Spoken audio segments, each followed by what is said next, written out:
Hello friends, welcome to my channel. आज इस video में हम बनाएंगे cafe style cold coffee with ice cream. 1 tablespoon coffee को 3 टेबलस्पून पानी के साथ उबाल आने तक गर्म करें और उसे ठंडा होने के लिए रख दें।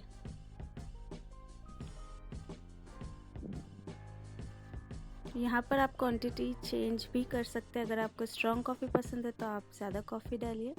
एक जार में 2 से 3 आइस क्यूब्स, 1 कप दूध और कॉफ़ी एंड शुगर डाल के इसे ग्राइंड कीजिए।